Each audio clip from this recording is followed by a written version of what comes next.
5 checklist pagi untuk rumah yang rapi dan pikiran tenang. Ibu seharusnya tahu.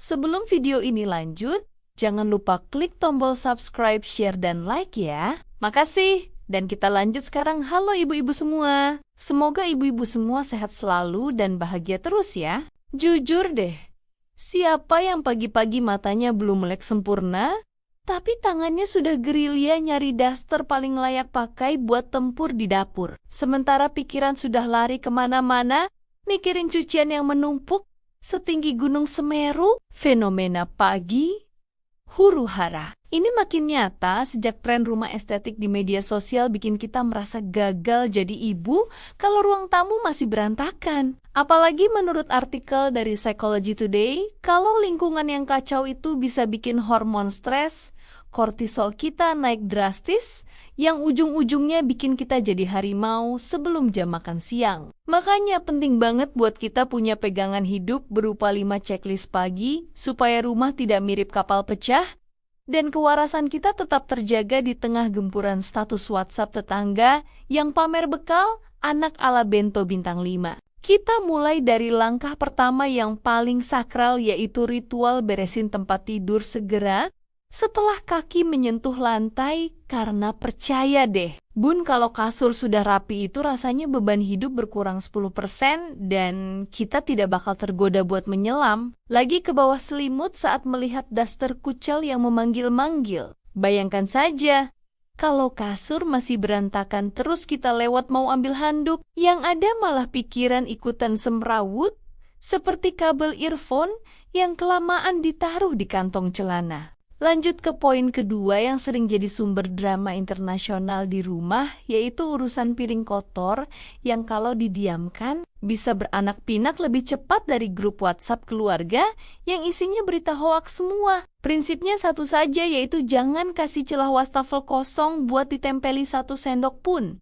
Karena kalau sudah bersih mengkilap dari pagi, hati kita rasanya lebih plong dibanding saat dapat diskon minyak goreng di supermarket. Langkah ketiga ini adalah kunci biar kita tidak seperti peserta benteng Takeshi tiap kali jalan di ruang tengah, yaitu singkirkan semua barang yang masar ke tempat yang bukan habitat aslinya. Misalnya mainan Lego anak yang hobi banget sembunyi di bawah sofa buat nungguin jempol kaki kita lewat atau bantal. Kursi yang sudah pindah ke lantai gara-gara dipakai main kemah-kemahan sama si kecil semalam. Checklist keempat adalah soal sirkulasi udara dan cahaya, karena rumah yang sumpek itu bikin mood kita gampang geser dari mode ibu peri jadi mode mak lampir dalam hitungan detik. Coba buka semua jendela lebar-lebar, tarik tirai hingga cahaya pagi bebas masuk tanpa terhalang. Biar aroma bawang tumis sisa semalam yang masih tertinggal pelan-pelan menghilang, tergantikan oleh udara segar yang mengalir lembut menyapa setiap sudut ruangan. Rasakan bagaimana angin membawa kesejukan, seolah memberi napas baru bagi rumah yang sempat pengap, sekaligus memberi jeda bagi pikiran yang mungkin juga lelah tanpa kita sadari. Sekalian biar matahari masuk lebih dalam, menerangi setiap sudut yang biasanya luput dari perhatian, menyorot debu-debu halus di atas meja, rak, dan permukaan lainnya yang selama ini kita abaikan begitu saja karena kesibukan atau kelelahan. Dari sana, kita diingatkan bahwa hal-hal kecil pun layak diperhatikan. Bukan dengan rasa terbebani, tapi dengan penuh kesadaran dan penerimaan. Lakukan semua itu dengan perasaan syukur bahwa kita masih diberi kesempatan merasakan pagi, menghirup udara segar, dan memperbaiki hal-hal sederhana di sekitar kita. Dan dengan keikhlasan, tanpa tergesa atau mengeluh, karena dalam rutinitas kecil seperti ini, ada ketenangan yang perlahan tumbuh, menghadirkan rasa damai yang mungkin selama ini kita cari tanpa kita sadari. Poin terakhir yang tidak kalah penting dan sering justru jadi penentu bagaimana hari kita berjalan adalah menyiapkan mental serta menyusun jadwal yang benar-benar realistis untuk hari ini. Bukan jadwal versi ideal di kepala, tapi yang sesuai dengan kondisi energi, waktu, dan situasi nyata di rumah di saat yang sama. Kita juga perlu secara sadar membuang jauh-jauh ekspektasi berlebihan bahwa kita harus jadi sosok Wonder Woman yang bisa mengerjakan semuanya dalam satu waktu, tanpa lelah, tanpa jeda, dan tanpa bantuan. Padahal kenyataannya, setiap hari itu berbeda. Ada hari di mana badan terasa ringan, pekerjaan terasa cepat selesai, dan suasana hati mendukung. Tapi ada juga hari di mana energi terasa habis, bahkan sejak pagi, anak lebih rewel dari biasanya, atau pekerjaan rumah terasa menumpuk tanpa henti. Di hari-hari seperti itu, menurunkan standar bukan berarti gagal, justru itu bentuk kebijaksanaan dalam menjaga diri sendiri. Kalau memang hari ini yang sanggup dilakukan hanya hal-hal sederhana seperti memasak telur ceplok, menyapu sedikit bagian rumah, atau sekadar memastikan anak-anak makan dengan baik, ya itu sudah lebih dari cukup. Tidak perlu memaksakan diri harus memasak menu lengkap 3 lauk, rumah harus kinclong tanpa celah, atau semua pekerjaan selesai sekaligus dalam satu hari. Karena rumah yang cukup rapi jauh lebih berharga daripada rumah yang terlihat sempurna, tapi dibayar dengan kelelahan berlebihan. Yang paling penting sebenarnya bukan seberapa banyak pekerjaan yang selesai, tapi bagaimana kondisi ibu di dalamnya. Apakah masih punya energi untuk tersenyum?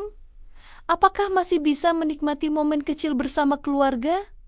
Dan apakah masih merasa waras menjalani hari? Karena tidak ada gunanya semua terlihat baik dari luar jika di dalam, ibu justru menangis diam-diam di pojokan kamar mandi karena terlalu lelah, terlalu tertekan, dan merasa harus kuat terus tanpa henti. Memberi ruang untuk diri sendiri, menerima keterbatasan, dan menetapkan target yang manusiawi justru akan membuat hari terasa lebih ringan. Pelan-pelan, tanpa disadari, ritme yang lebih sehat ini akan membantu menjaga keseimbangan antara rumah yang terurus dan ibu yang tetap utuh secara fisik maupun emosional. Kalau dipikir-pikir memang lucu ya kita ini, para ibu yang seringnya lebih peduli sama kerapian sudut ruangan dibanding kerapian pikiran kita sendiri, padahal rumah yang rapi itu cuma sarana, bukan tujuan akhir kehidupan yang harus sempurna 100%. Kadang kita terlalu keras sama diri sendiri, sampai lupa kalau debu itu bisa dibersihkan besok. Tapi momen ketenangan batin saat minum teh hangat di pagi. Hari itu tidak bisa dibeli pakai voucher belanja apapun. Jadi mulai besok yuk kita pelan-pelan terapkan 5 checklist ini, bukan buat pamer ke orang lain, tapi buat kasih hadiah ke diri kita sendiri. Supaya tidak gampang meledak saat melihat handuk basah tergeletak di atas kasur lagi. Semangat terus buat para pejuang domestik yang hebat-hebat, karena meskipun dunia di luar sana sedang tidak menentu, setidaknya kita punya kendali atas kedamaian di dalam rumah kita sendiri. Mari kita tutup hari ini dengan keyakinan bahwa rumah yang rapi adalah awal dari pikiran yang tenang, dan ibu yang bahagia adalah jantung dari keluarga yang penuh tawa, serta cinta yang tidak pernah padam. Nah, demikian dulu, dan terima kasih sudah sabar dengerin cerita dan curhatku. Sampai ketemu di video-video berikutnya.